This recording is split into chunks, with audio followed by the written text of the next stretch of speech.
Hello everyone, the video you're about to watch is me making granulated maple sugar with a Hobart mixer. Hope you enjoy. Good morning. We are making maple sugar this morning.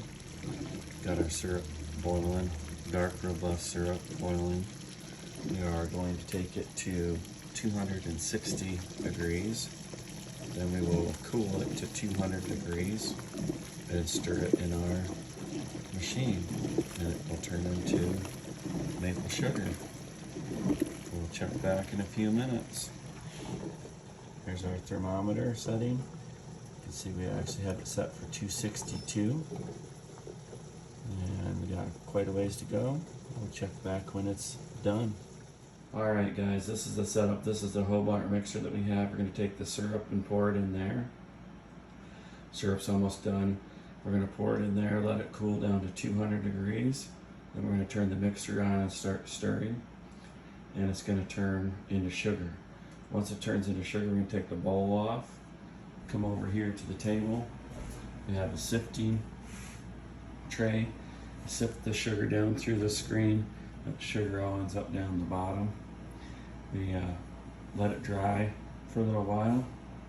Then we take it, scoop it out, and we have a big Tupperware bowl with a lid on it. Put it in there so it's sealed up tight, because you don't want your sugar to get any moisture from the atmosphere.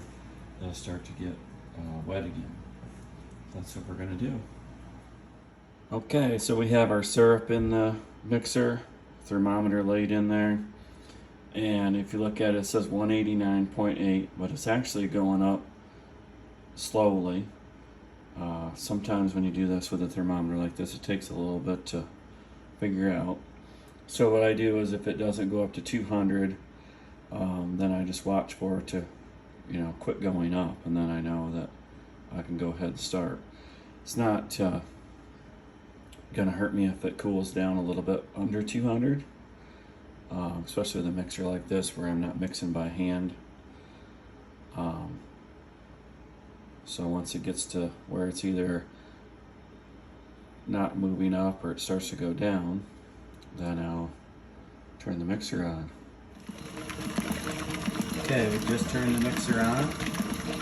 Syrup actually got to where it was 190.5 for a little bit, then it went down to 190.4. So went ahead and turned the mixer on. You can see it's still pretty liquidy, but look at how fast the color is changing on this.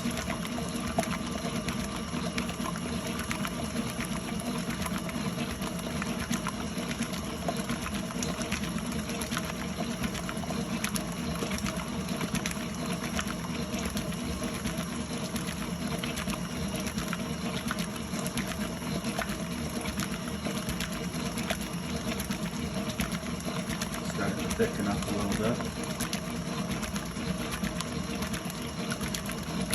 It's going to get to where it's really thick and kind of hard to stir, and then all of a sudden, it's like magic. It's going to turn into granular sugar, and it's going to become easy to stir again. Pretty good sized batch. I don't really measure how much syrup I make. I just kind of pour it in the pan or the pot, and have a line that I kind of eyeball that I don't want to go above on the pot, so I don't have to worry about it going over. You see it changing color, getting thicker. And that's what's going to do. It's going to keep getting a little bit lighter, a little bit thicker, and all of a sudden it's going to turn into sugar.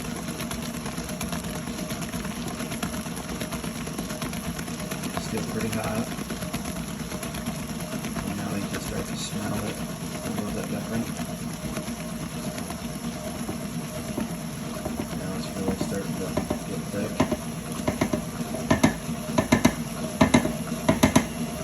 Now it's going to start a little bit of a turn into granular sugar. Chunky.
Alright, so we took the bowl off the mixer. These chunks right here are what came off the paddle. We're going to try to get those to go through the sifter, but most of it is pretty much granular.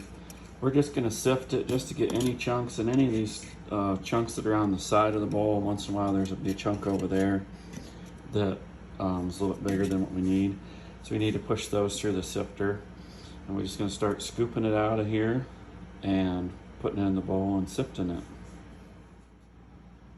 Okay, so we just poured it out of the bowl. You can see it's really granular, but it's a little bit wet, you know, because we just made it so it sticks together just a little bit. So then you just have to sift it, and I'm just going to use my spoon and just push it down through.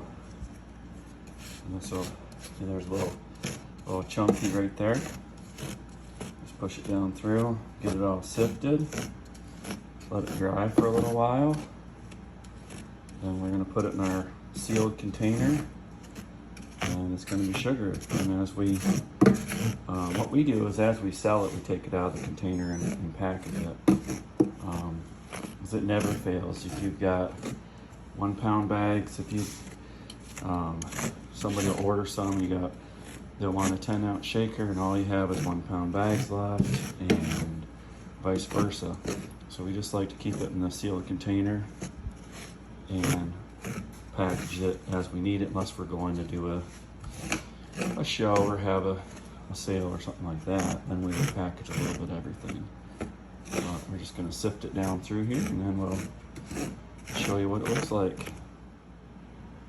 Okay, we're all done sifting. Here's our granulated sugar in our sifting tray. I actually had this tray made by a local Amish A&A Metal. So I had this tray made so the screen actually sits down in there and doesn't slide around on you, and you can sift through it. Then you take the screen off, all your sugar's down there in the bottom. I think I paid like 80 bucks for the tray. Works pretty good. I know a lot of guys that are into maple syrup, and the Northeast know who A&A Metal are. They're actually moving from Ulysses, Pennsylvania to somewhere in Virginia. I think they might be moving here pretty shortly. I think I heard October, so it's October now. So we're just gonna let it sit in here, dry out some, and then we'll take it and put it in our sealed container and have it ready for packaging. Thanks for watching this video. Like and subscribe if you would, that'd be great. And check us out for more videos in the future. Have a good one.